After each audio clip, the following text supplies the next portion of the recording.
getting to know you, getting to know all about you, getting to like you. Those words are so true as I begin my ministry in this church. I'm so very glad to be here and so grateful for this congregation and for the work that we will do together here. What we do together here is the loving and generous work of learning, work of possibility, work of transformation. I've been a minister for just about a decade now, a Unitarian Universalist for about a little over 3 decades, and a human being for a lot longer than that. Looking back, I realized that fairly early in my career as a human, I developed a passion for the arts and processes of transformation. Transformation is key to my life, my work, and my ministry. And for me, the central question of transformation is one of discovery and belonging. How can this person, this organization, this congregation, this country, this world, how can they discover and become the best version of who they most truly are? How can we together discover and become the best version of who we most truly are? The metaphors and models are all over. Metamorphosis for the caterpillar, germination for the seed, unfolding development for any creature. I believe that within us all there's an essence of being, a knowing, a chemical or genetic pattern, a potential and destiny into which we may choose to grow. The pattern and the potential are there. All we have to do is be open to the possibility, available to allow ourselves to transform and become. One name for that deep internal pattern that guides us through transformation into possibility is mission. Performance consultant Jim Loehr, author of books including The Power of Story and The Power of Full Engagement, speaks of the power of mission to guide the story of our lives. He says, "Your life is your story is your life."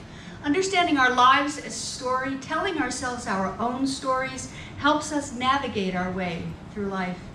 Our stories help us to organize and generate meaning in the patterns of our lives, bringing a sense of order to the rough and tumble of events that can feel random, that can sometimes feel outside our control.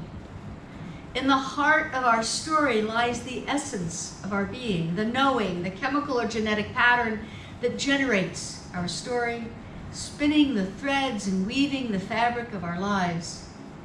We may call it purpose or identity, core commitment or mission. It is the central element that gives power and direction to our lives. As Jim Loehr writes, quote, "A story can achieve a level of transformative power when it supports an unassailable purpose. An ultimate purpose is never small. It's never minor. It's grand, heroic, epic. The origin of our transformative power lies at the center of our lives, in our purpose, in our mission." Just as an individual has a life, a faith community has a collective life and a story. At the heart of that life and story lies a shared sense of purpose, a mission, and that is the source of its transformative power. The mission of the Unitarian Universalist Church in Cherry Hill, created in 2013 as part of an extensive congregational process, is framed with 3 words as learn, value, serve. And in full it reads, creating a spiritual community by learning to know others and ourselves, valuing and embracing the richness of our diversity, serving others and confronting injustice to do more than each can do alone. Today and for the rest of this month, I will use this Sunday morning worship opportunity to explore those 3 elements of mission: learn, value, serve, reflecting on my growing understanding of this congregation, its identity and its rich possibility, your identity and your rich possibility. And so we begin with learn, learning to know ourselves and others. Learning lies close to the heart and deep in the heritage of this congregation. When this church was founded, beginning as a neighborhood group that then organized a Unitarian fellowship in the 1950s, one of the first things they did was to organize a vacation school for the children, with 48 children attending that first summer. One history tells that over 70 children enrolled in Sunday church school in 1956, and another publication reads, quote, "Education has always been a major concern of this church. Religious education for children and discussion groups for adults. The church school in 1966 had over 300 children enrolled, and the adult school went on a 2-semester basis with 5 to 7 courses offered each semester." There's a challenge for you, Paul. Society and families have changed, and we're unlikely to return to an enrollment of 300 kids for faith engagement programming on Sundays. No idea where we'd put them all. But the heritage, the priority, the vitality of learning are still very much present among us. This is a congregation that learns and teaches, and you were part of honoring those who teach and learn together in our faith engagement dedication ceremony this morning. I'm getting to know you, and so I'm reading and learning. Last spring, as part of your year of collective visioning and discernment, members here had the opportunity to participate in a survey called Spirit Map. The survey asked about a variety of beliefs, perspectives, attitudes, and actions related to spiritual well-being. Spirit Map, which was developed by Unitarian Universalists, uses, quote, "a construct of spirituality viewed as a universal human experience devoid of specific religious beliefs," end quote. So it's open-ended. And there are 4 domains of spirituality in this construct. There's the personal, relation with self, the communal, relation with others, the environmental, relation with the environment, and the transcendental, relation with something beyond the human level. Spirituality in this framework encompasses all the relationships that sustain our living in the world. So the survey was completed by 60 UUCCH members during February and March, and you learned the results in April. And our staff and faith engagement team are using these results as we develop programs for the year, including lifespan faith engagement offerings that are being announced today, ta-da, with more to follow. You'll see that these offerings reflect that broad definition of spirituality as relationships in many dimensions. A first edition of this catalog is available at the side table for those of you who like having information in printed form, and it is just the first edition. And the class offerings will be posted on the UUCCH website so we can keep them up to date and offer electronic registration as opportunities continue to emerge. And if you have not yet entered the electronic age, no worries. There'll be ways for you to connect and register as well.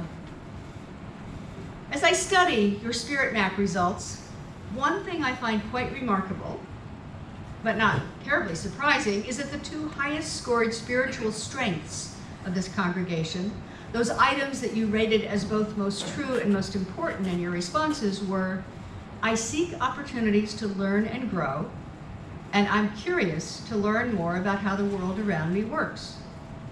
Learning and growing and curious, your responses affirm that learning remains a high priority for you here, very consistent with your congregational heritage.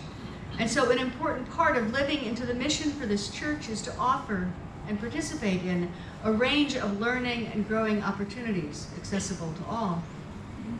However, I will note that in the Spirit Map survey, the same one in which seeking opportunities to learn and grow was ranked highest in your priorities, lifelong learning in the church was ranked lowest of the activities here that have a positive impact on your spiritual well-being, and that makes me curious to understand more about how you experience the learning that we do together here and how we can work together to make our shared learning a powerfully positive presence. Powerfully positive presence, you like that? In the life of this faith community. And maybe your survey responses tell us something about your hope for the future, since the average rating of your current level of spiritual well-being came in just below 7 on a 10-point scale. I think you gave yourselves a C in spiritual well-being, while you rated your expectation for your future spiritual well-being 5 years from now a full point higher, nearly 8 on a 10-point scale. So you were hoping we'd work up to a B. If the survey responses reflect the congregation, as I hope they do to at least some extent, you expect to have more spiritual well-being in the future, and that's a good thing. So how do we make that happen together? Which brings me around, of course, to consider the meaning of some of these words. We are Unitarian Universalists, and meanings are important to us, after all. What does it mean to learn? What does it mean to grow? How might we define spiritual well-being in the context of learning and growing, in the context of our curiosity, our desire to know more? How might our well-being, our learning and growth be related to our identity, our mission in life, and the transformative power that lies within each of us? Big questions, those.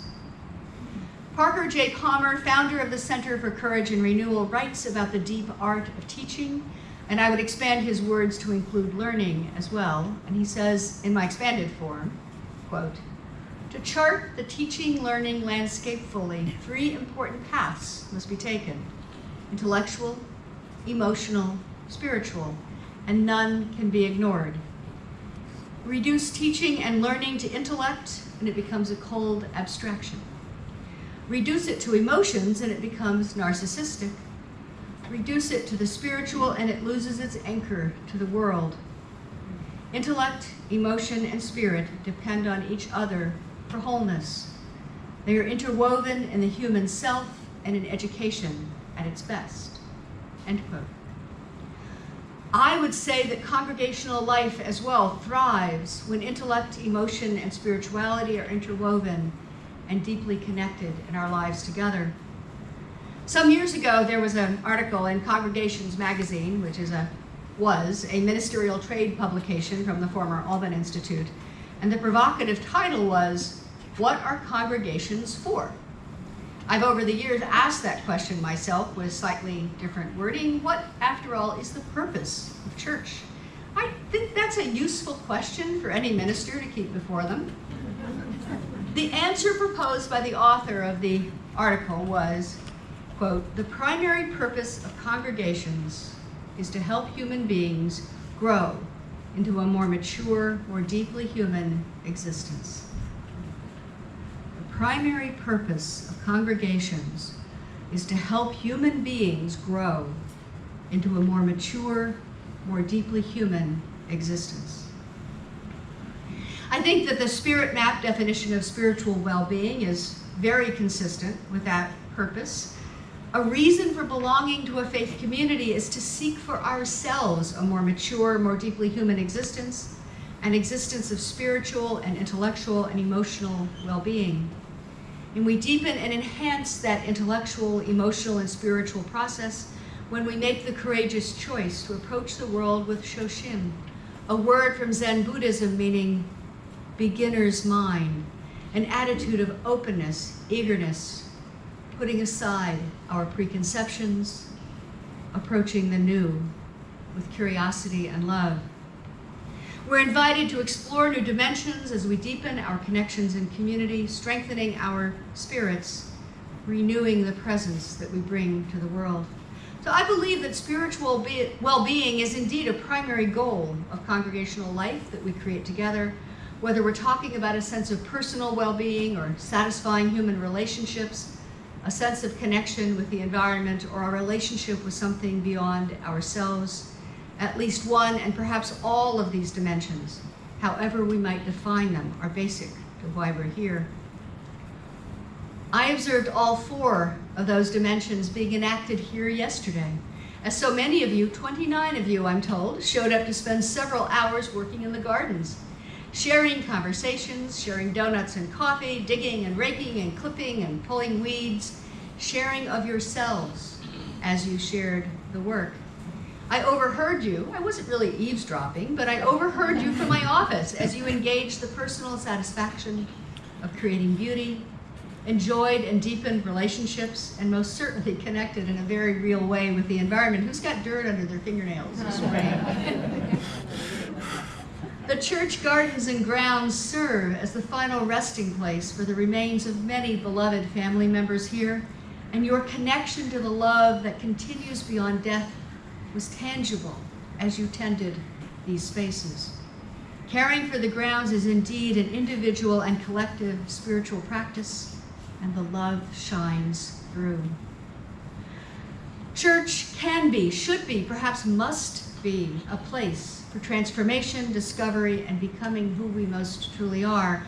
This can be a place for learning and growing as we provide a variety of faith engagement opportunities for all ages and stages of life, woven through all the varied aspects of congregational life. Age is no barrier. We know that the human brain never loses its capacity to generate new connections. We also know that we learn and grow not just through books and paper, but through the arts, through gardening, through physical activity. We are, like the sunflower, heliotropic beings, and everything we do can be an opportunity to turn toward the light, deepening in wisdom and expanding in awareness.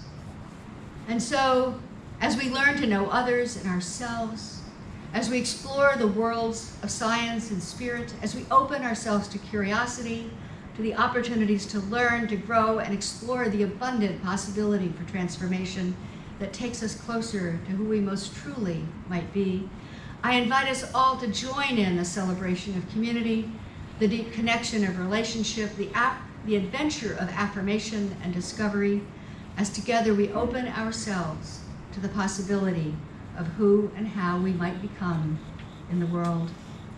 I invite you now to rise in body or spirit and join in singing together hymn number 1017 in your teal hymnal.